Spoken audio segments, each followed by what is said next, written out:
Halo, assalamualaikum warahmatullahi wabarakatuh, dan selamat sore waktu Rumania. Kembali lagi bersama saya,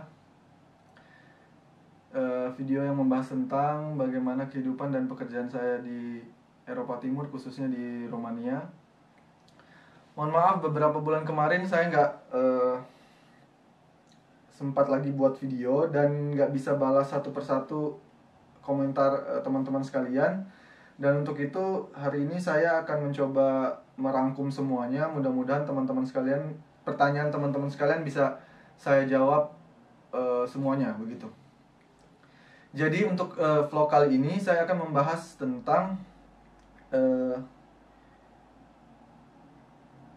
hal-hal yang perlu kalian siapkan sebelum kalian bekerja ke Eropa, terkhususnya di Rumania ini ya kan, berdasarkan pengalaman saya. Aduh.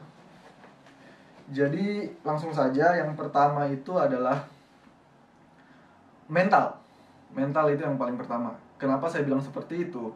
Karena saya udah ancang-ancang kemarin waktu saya di Makassar sebelum saya berangkat, karena saya akan masuk ke dunia baru, maksud saya ke lingkungan yang baru ya kan. Jadi saya harus punya mental yang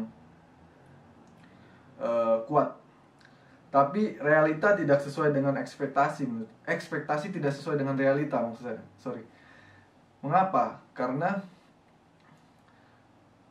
saya tipe orang yang agak sedikit baperan ya kan, dalam dunia pekerjaan sih. Nah, pas saya sampai di Rumania ini, waduh, bener-bener tipikal orang sini itu adalah keras banget coy. Keras banget, terus temperamental.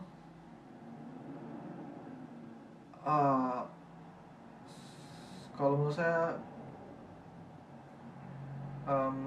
kalau sopan sih masih agak lebih sopan orang-orang Indonesia ya. Itu yang penting, yang dua poin itu, keras dan temperamental.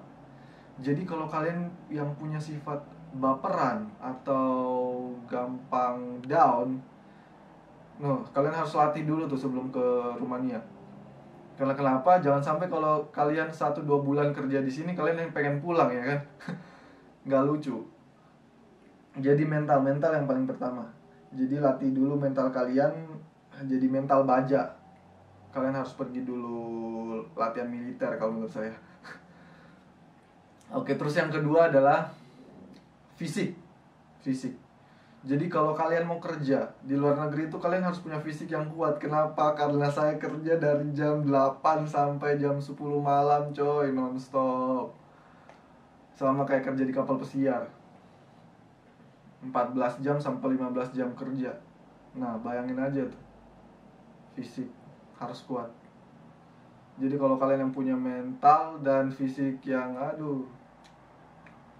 setengah-setengah, latihan aja dulu sebelum ngelamar kerja ke sini. Ya. Jadi yang pertama mental, kedua fisik, ketiga adalah agen atau bagaimana cara mendapatkan pekerjaan di luar negeri.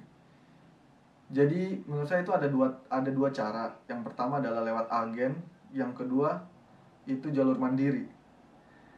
Jadi saya bahas dulu yang jalur mandiri ya, soalnya ini menurut saya susah sih dan nggak penting-penting juga karena ribet.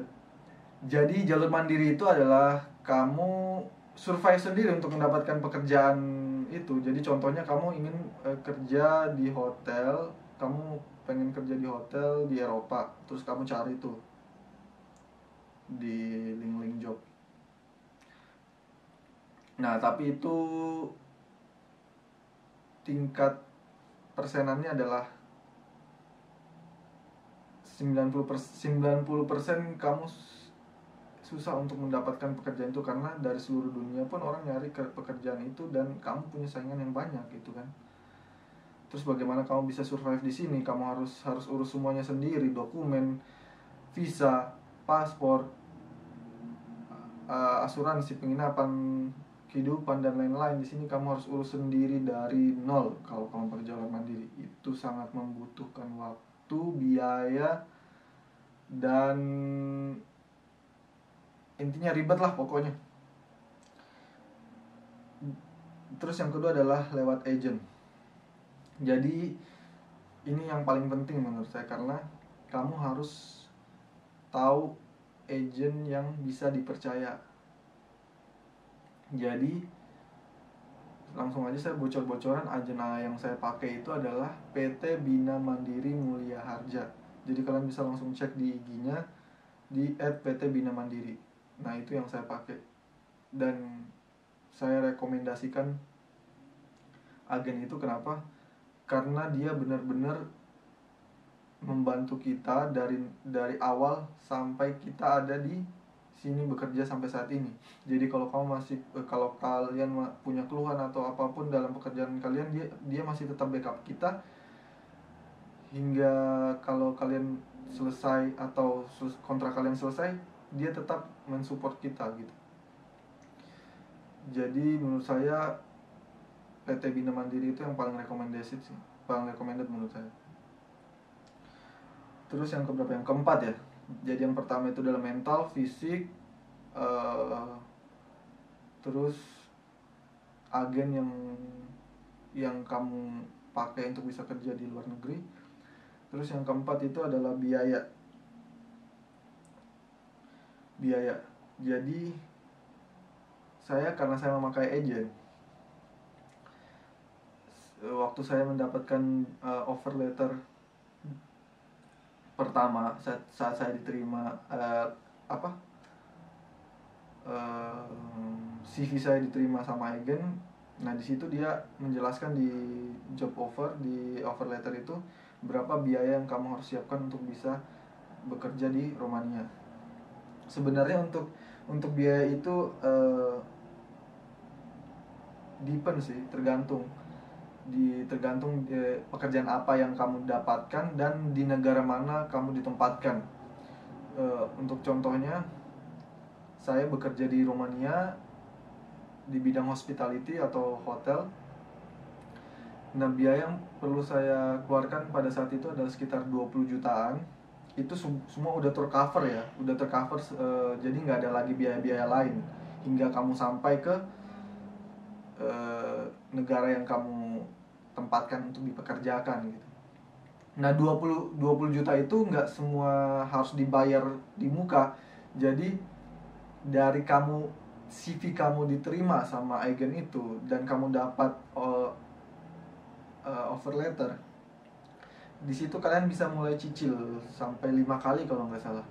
Jadi cicilan pertama kamu harus bayar sekian, kedua sekian, hingga sebelum kamu berangkat, setelah kamu mendapatkan tiket keberangkatan itu kamu harus lunasin. Jadi menurut saya jangan takut kamu udah dengar 20 jutaan kamu harus bayar 30 jutaan. Tenang aja, kelandang. Karena itu semua ada caranya, kalau semuanya bisa dicicil, dan insya Allah rezeki itu datang dari mana aja. Yang penting kalian percaya dan kalian berani untuk ngambil resiko gitu. Nah, terus yang ke berapa tuh? Mental, fisik, agent, biaya. Nah, yang kelima itu adalah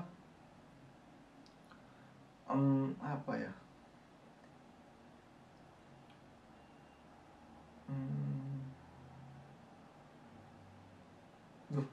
Maaf, saya lupa guys.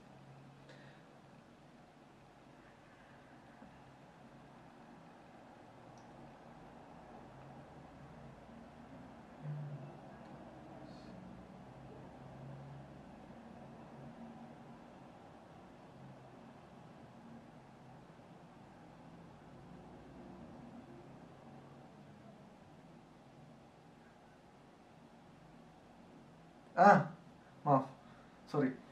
Jadi yang kelima adalah bahasa.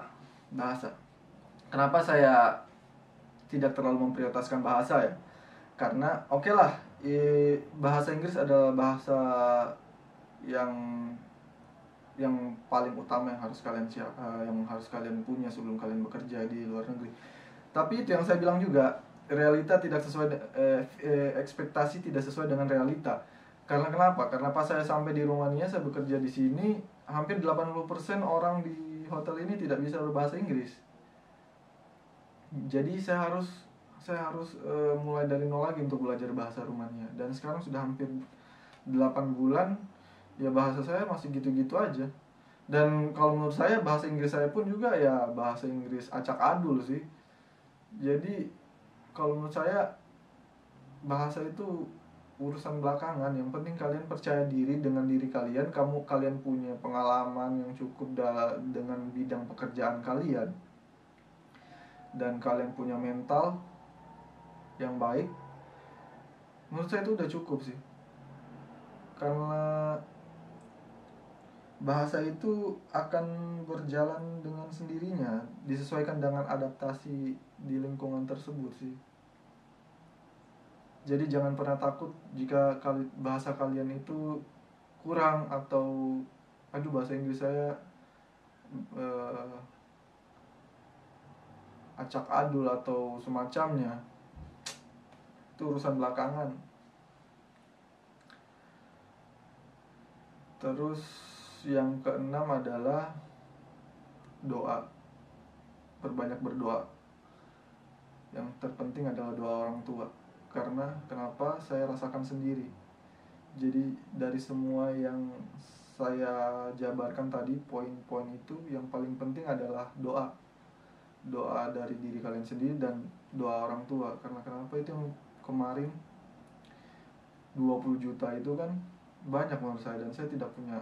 Kemarin saya cuma kerja dengan gaji di bawah 5 ya kan. Untuk dapat segitu ya harus nabung berapa lama, dan saya tidak punya tabungan. Tapi dengan saya percayakan, saya terus berdoa dan saya percaya bahwa saya bisa bekerja di luar negeri, semuanya itu bisa tercover. Dan paling penting itu ya doa orang tua itu. Karena kalau bukan orang tua saya, mungkin sampai sekarang saya nggak ada di sini. Mungkin saya tetap di Indonesia kerja aja kayak gitu-gitu terus. Nah, yang paling penting itu adalah doa. Nah, oke. Teman-teman, jadi 6 poin itu adalah berdasarkan pengalaman saya yang harus kamu siapkan sebelum kalian bekerja di luar negeri. Jadi saya tekankan sekali lagi, yang pertama itu adalah fisik, yang kedua itu adalah yang pertama itu adalah mental, yang kedua adalah fisik, yang ketiga itu agen mana yang kalian pakai untuk bisa bekerja ke luar negeri. Terus yang keempat adalah biaya yang harus kamu siapkan. Yang kelima itu adalah bahasa. Dan yang keenam itu adalah doa. Dan saran saya adalah jangan pernah takut untuk mencoba. Jadi yang penting kalian sudah punya niat yang bulat untuk mau bekerja di luar negeri. Jadi terus lanjutkan, jangan setengah-setengah. Jangan takut dengan biaya, bahasa, fisik, mental, dan segala macam. Yang penting kalian sudah punya percaya diri dan tekad di diri kalian. Insya Allah itu semua berjalan dengan lancar. Karena itu yang saya rasakan sampai sekarang. Jadi itu aja yang bisa saya sampaikan. Insya Allah mudah-mudahan di next video selanjutnya saya akan bahas lebih lanjut tentang kehidupan saya dan pekerjaan saya di sini. Jika ada pertanyaan atau kalian ingin mengulas tentang apa yang saya jabarkan, bisa langsung komentar aja nanti di kolom komentar. Baik, cukup sekian. Jika ada salah mohon dimaafkan. Wassalamualaikum warahmatullahi wabarakatuh, dan selamat malam waktu Indonesia.